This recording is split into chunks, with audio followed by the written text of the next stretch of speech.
Bien, vamos a saludar a nuestro segundo invitado. Le damos la cordial bienvenida a este espacio a Iván Sierra. Él es director de negocios y estrategias. Vamos a hablar sobre los resultados de la última encuesta que hizo hace pocos días. ¿Cómo le va, Iván? Buenos días, gracias por aceptar conversar con Ecuador en directo. Bienvenido. Un gusto saludarte, Jaime. Buenos días, Carle. Buenos días a las personas que nos siguen a través de los especialistas en Ecuador en directo. A la orden. Carla.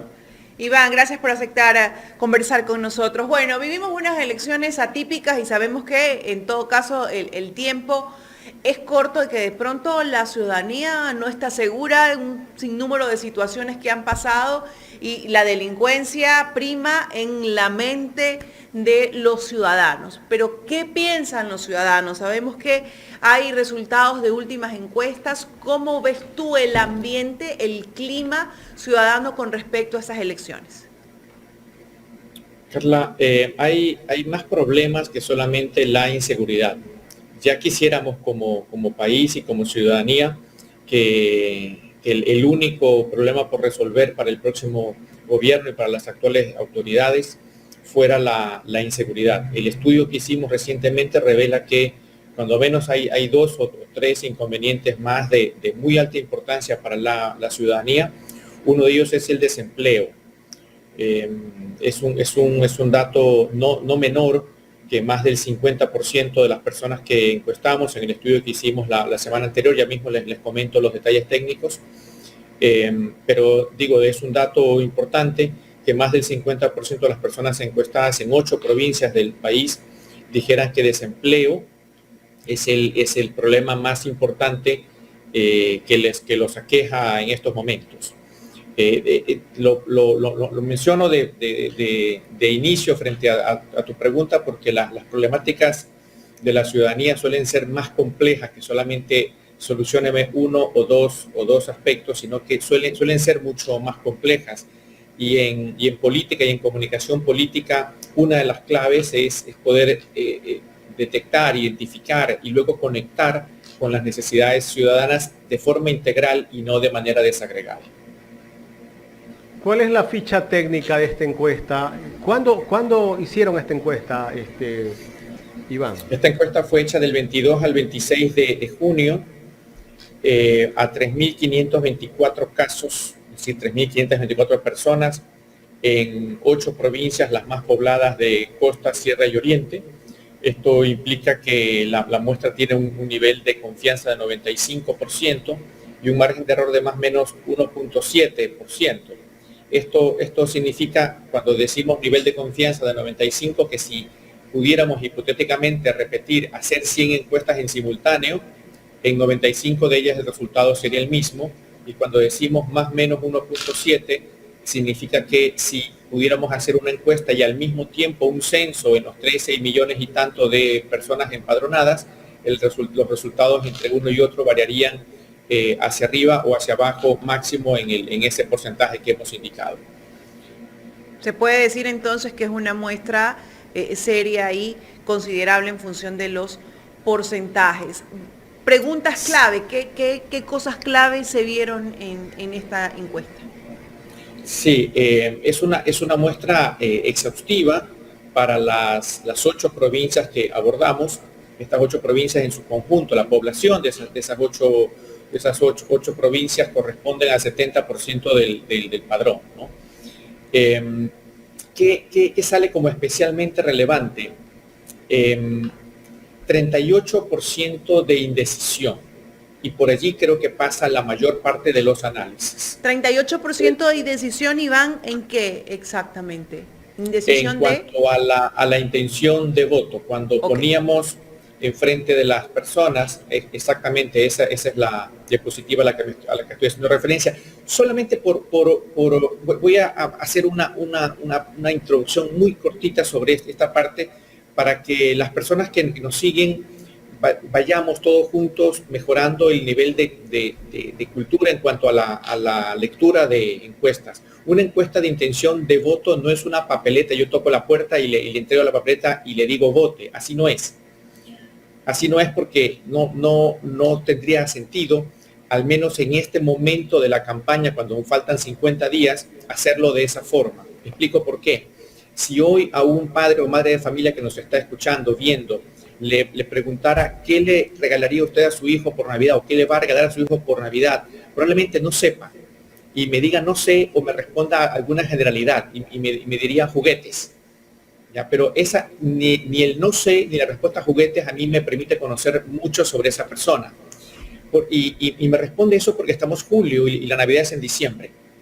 Tal vez si le hiciera la pregunta el 20 o 21 de diciembre, esta persona, este padre o madre de familia tendría la figura muy clara de qué regalarle a su hijo de acuerdo a los gustos, preferencias, hábitos, etc. Yo tendría entonces que hacerle algunas preguntas previas. ¿Cómo son sus hijos? ¿Cuántos hijos tiene? Pensemos en el hijo mayor, ¿cuántos años? 9 años, ¿qué le gusta? Deporte, arte, matemáticas, etcétera, ¿no? Y luego que le he hecho algunas preguntas y ya lo he puesto, digamos, en modo Navidad, en ese momento ya le puedo preguntar, ahora sí, si hoy fuera 20, 21, 22 de diciembre, ¿qué regalo le compraría a su hijo? Y posiblemente allí sí me podría dar una respuesta más precisa, más aterrizada. Lo mismo pasa con las encuestas electorales. Si hoy llego, toco la puerta y digo, señora, señor, vote, van a darme un nulos y blancos muy alto, 50, 60%, van a decirme no sé, van a devolverme la papeleta. Entonces hay una serie de preguntas previas para ir ambientando a la persona. Generalmente en estas entrevistas mostramos solamente el resultado final, lo que estamos viendo ahora, y está bien por cuestión de tiempo, pero para enriquecer un poquito la cultura ciudadana sobre la lectura de las encuestas he querido extenderme un par de minutos en esta explicación. Ahora sí, luego que recorrimos todas esas preguntas, llegamos a mostrarle la papeleta y le decíamos, viendo esto, usted está decidido por quién votar o no está decidido todavía. Y 38% me dice, no estoy decidido todavía. Ve los 8 binomios y me dice, no estoy decidido.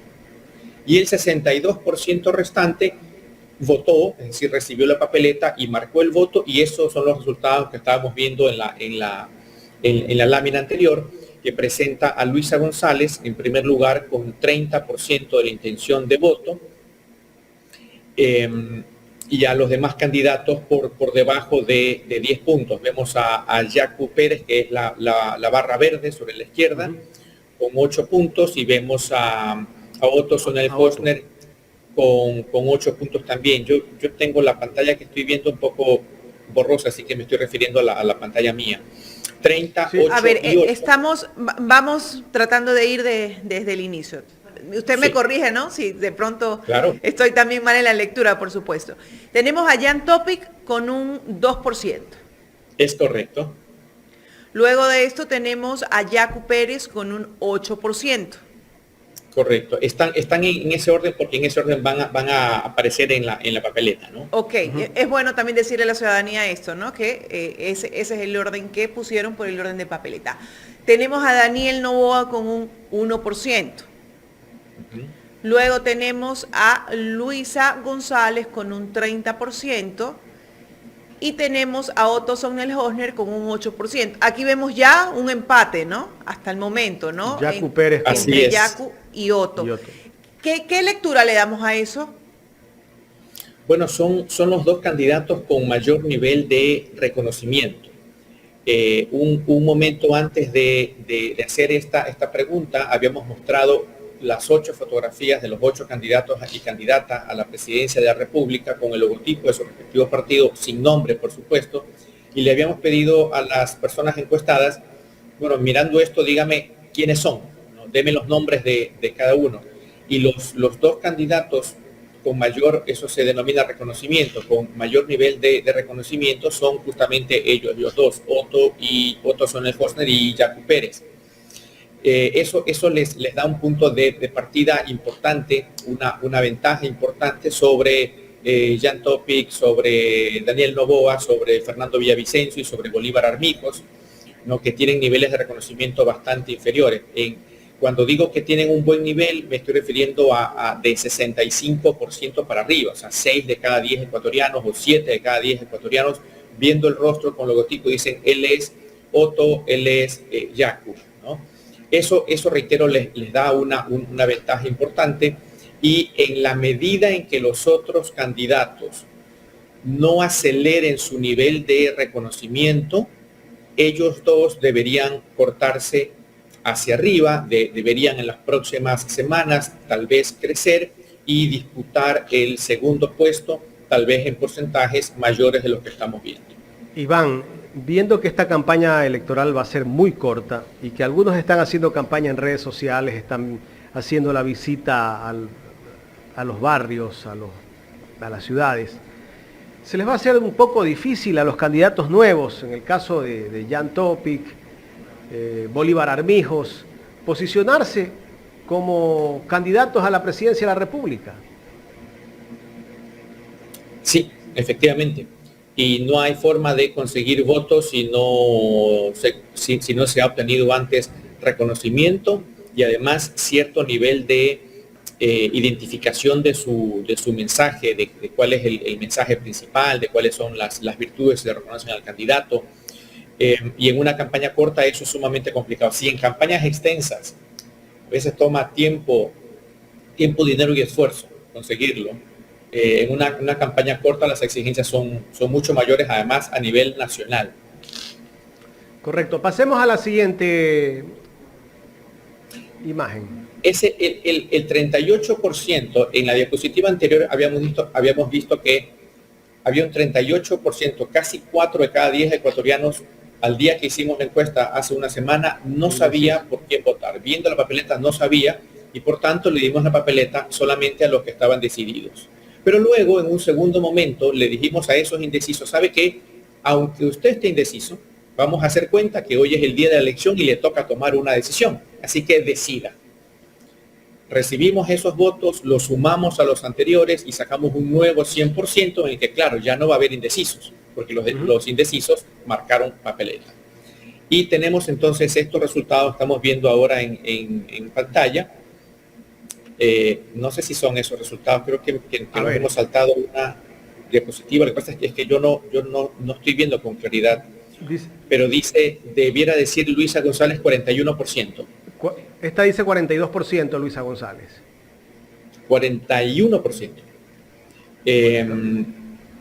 Centro Democrático no sé. 1%, Revolución Ciudadana 42%.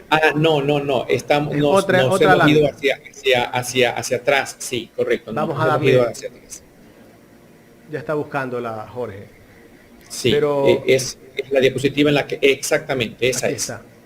Allí, por ejemplo, ya no hay indecisos, porque reitero, le pedimos a los indecisos, igual vote, señor, señora, tome la decisión en este momento o haga cuenta que tiene que tomar la decisión, y ellos marcaron, lo sumamos a los decididos y nos queda esto, que para seguir el orden de Carla, que Carla es muy ordenada, yo soy un poco más caótico, vamos a leerlo de izquierda a derecha. Jan Topic, que antes estaba en 2, ahora está en 4%. Yacu ya alcanza los 2 dígitos, alcanza 10 puntos porcentuales, 10%. Daniel Noboa sube apenas a 3. Luisa González supera la barrera de 40, que sabemos que es la barrera necesaria para ganar en primera vuelta. Otto Sonnenholzner llega a 11%, se ubica en el segundo lugar, aunque realmente es un empate sin diferencia estadística, lo que comúnmente se llama empate técnico. Otto alcanza 11%. Bolívar Armijos es un 0 punto algo que el sistema no lo registra porque no alcanza el 0.5 para que dé 1. Fernando Villavicencio sube a 7, Javier Herbas a 3 y los blancos y nulos se sitúan en 21%. Es un blanco y nulo todavía muy alto. Hace 2 años en la elección presidencial primera vuelta del 2021, los nulos y blancos sumaron 13%. Si se repitiera el patrón, estaríamos todavía con nulos y blancos inflados 8 puntos. Eso es razonable que todavía suceda porque recordemos que le pedimos a los indecisos que tomen una decisión de vote pronto, en ese momento, cuando seguramente no han reflexionado todo lo que sí van a reflexionar hasta el día 20 de agosto. Entonces algunos se refugiaron en el blanco o en el nulo y eso es lo que hace que ese blanco y nulo esté todavía un poco inflado. Es decir, con esto, Iván, si las elecciones fueran en este momento, Luisa González ganaría en primera vuelta, ¿no? Si las elecciones fueran en este momento, Luisa González ganaría en primera vuelta, pero En primer lugar, las elecciones no son en este momento, son el 20 de agosto y pueden pasar todavía cosas para el 20 de agosto.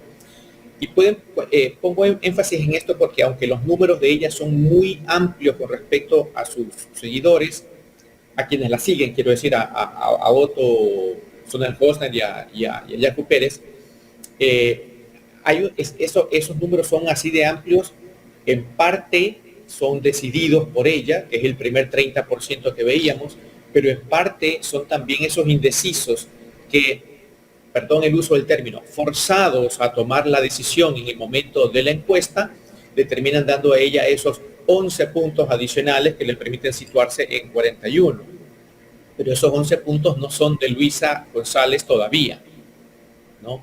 Ella tendrá que, a lo largo de la campaña, ratificar, terminar de convencer, consolidar ese 11% para que propiamente pueda darse el triunfo, siempre que tenga una ventaja de 10 puntos porcentuales o más sobre su inmediato seguidor. Entonces, la elección está todavía abierta en el sentido de que con 38% de indecisos todavía podría darse una migración importante de votos de esos indecisos hacia alguno de los demás candidatos y no hacia la candidata del RC5, y con eso forzar a una segunda vuelta. Parece poco probable, pero es posible. Estamos conversando con Iván Sierra, estamos hablando de encuestas, pero bueno, te pregunto, Iván, la tendencia que hay en este momento para la candidata de la Revolución Ciudadana, ¿es una tendencia hacia arriba o es una tendencia que se mantiene? Jaime, hay un axioma en el mundo de la investigación que dice que la mejor encuesta siempre es la próxima, la siguiente, ¿no? Uh-huh. Yo creo que lo inventó algún encuestador para poder vender más encuestas, ¿no? hacia futuro, pero finalmente le pegó con la expresión, porque lo que se pretende decir es que, a ver, una encuesta, y aquí también vamos a hacer un aporte pequeñito a la cultura de la lectura de las encuestas. Una encuesta es una fotografía en el tiempo. Sirve para decir cómo somos, una encuesta sirve para decir cómo estamos hoy. Como que nos tomáramos una fotografía los tres en este momento. Pero sucede que yo mañana decido raparme el cabello por completo. La fotografía sigue siendo fiel reflejo de cómo éramos nosotros tres el día 4 de julio, pero ya no va a ser fiel reflejo de cómo somos el 5 de julio, ¿no? Las cosas cambian en el tiempo, o no cambian. Eso no se lo sabe hasta no sacar otra fotografía el 5 de julio o el 6 o el 7, es decir, hasta no hacer una siguiente encuesta. Esta es la primera encuesta que hacemos nosotros en esta campaña con la papeleta definitiva.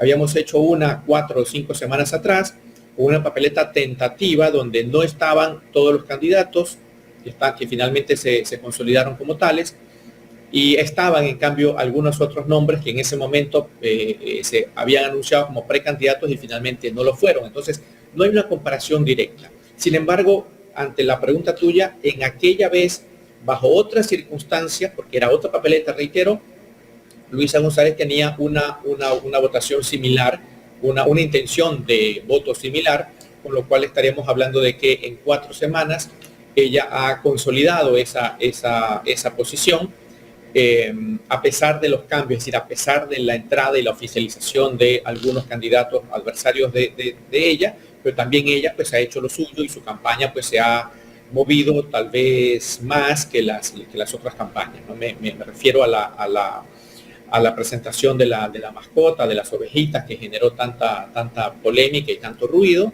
lo cual en esta campaña corta es muy bueno que se genere ruido. Me refiero también al lanzamiento de su campaña, que fue muy mediático y que dio mucho que hablar durante varios días, a diferencia de los otros anuncios de campaña que fueron bastante más austeros. Correcto. Hace poco tiempo fue una elección seccional que se dio en este país. De alguna manera, esos resultados que se reflejaron en esa elección seccional, en esas elecciones seccionales, a nivel de prefecturas, alcaldías, la Revolución Ciudadana fue uno de los movimientos políticos que sacó más autoridades locales. Acá en Guayaquil obtuvo la alcaldía Aquiles Álvarez. Entiendo que tú fuiste también uno de los pocos encuestadores que acertó con esa encuesta, y lo mismo pasó, pues bueno, en otras provincias y en otras ciudades. Eso de alguna manera consolida y ayuda para esta elección adelantada para presidencia de la República y asambleístas, Iván. Claro que sí. Bueno que haces mención de mi participación en la investigación electoral de la campaña de Aquiles Álvarez. Yo era el loquito que en septiembre, octubre, noviembre decía que Aquiles estaba segundo y le iba recortando distancias a Cynthia Viteri, mientras la mayor parte de las otras encuestas que se hacían públicas lo ponían tercero o cuarto.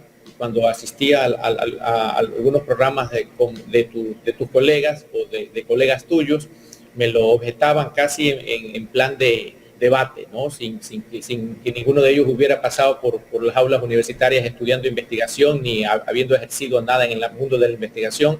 Hacían unos cuestionamientos, en algunos casos risibles, ¿no? A algunos de ellos los empapelé al final de la campaña. El 6 de febrero publiqué una serie de captures, de tweets de colegas, pseudo colegas, personas que se hacen pasar por investigadores y que daban unas cifras aberrantes, ¿no?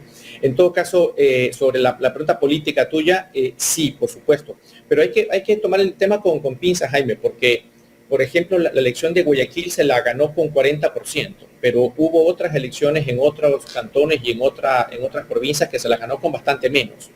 Entonces, aún en el caso que Guayaquil repitiera el 40% a favor de la Revolución Ciudadana, y que eso se produjera en todo el país o en todos los cantones a los que hace referencia que se ganó, que creo que fueron como 50 cantones que la Revolución Ciudadana ganó. En algunos de ellos se ganó, reitero, con 20, 22, 23%, y Luisa González, la candidata del correísmo, necesita 40 a nivel nacional para ganar en primera vuelta. Entonces sirve, sí, pero se necesita mucho más que aquello. Correcto. Iván, ya en la recta final de esta entrevista, me gustaría preguntarte a ti sobre esa campaña que han sacado en estos últimos días la gente de la Revolución Ciudadana, donde están usando al borreguito como parte de la estrategia de campaña y que de alguna manera está dando resultados. ¿Cómo analizar esa estrategia que tiene la Revolución Ciudadana? A eso se le denomina apropiación del negativo. Y no es la primera vez que se hace en el mundo, quiero decir, ¿no? Hay muchos casos. En el mundo del fútbol hay decenas de casos al respecto, ¿no? Y en el mundo de la política en Ecuador también, ¿no?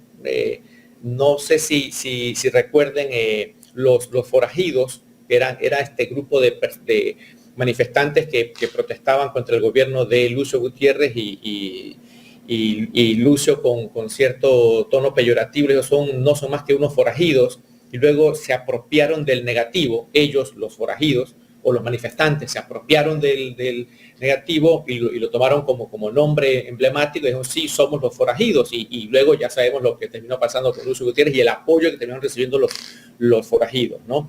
Igual en el mundo del fútbol, especialmente en Argentina, hay muchos casos de términos que se han usado para denostar al rival, y luego el rival lo que hace es apropiarse del negativo y convertirlo en su emblema. Con eso el peyorativo desaparece, el insulto desaparece, ¿no? Y la digamos, vergüenza, incomodidad, lo que sea, de recibir una ofensa desaparece también. Entonces la autoestima de los miembros del correísmo, de los afines al correísmo, las personas afines al correísmo, crece, ¿verdad? Porque aquello con lo que me estabas insultando ya no es para mí un insulto, sino justo lo contrario. Entonces no solamente que desaparece algún problema por ejemplo, de voto vergonzoso o de incomodidad por esa denominación, sino que además crece, reitero, la autoestima. Claro, entre quienes no son correístas, quienes están en ese tercio intermedio, suponiendo que el electorado fuera como de 3/3, que más o menos es así, el anticorreísmo, el correísmo, y una marea en medio, que puede ser un 30 y pico, 40%, que a veces se pega más hacia unos, a veces se pega más hacia otros, Tal vez a esa marea en medio a algunos les parezca bonito, simpático, a otros les parezca un poco desagradable, que es que el uso del concepto, ¿no? Eso ya lo iremos midiendo en el tiempo, pero por lo pronto logró aquello, la apropiación del negativo con las consecuencias hasta ahora, al parecer favorables, que acabo de mencionar. Iván, quiero agradecerte por haber aceptado conversar con Ecuador en directo. Muchas gracias a ti, Jaime, Carla, y a las personas que nos siguen en Ecuador en directo, los especialistas. Gracias a Iván Sierra, director de negocios y estrategias aquí en el programa Los Especialistas.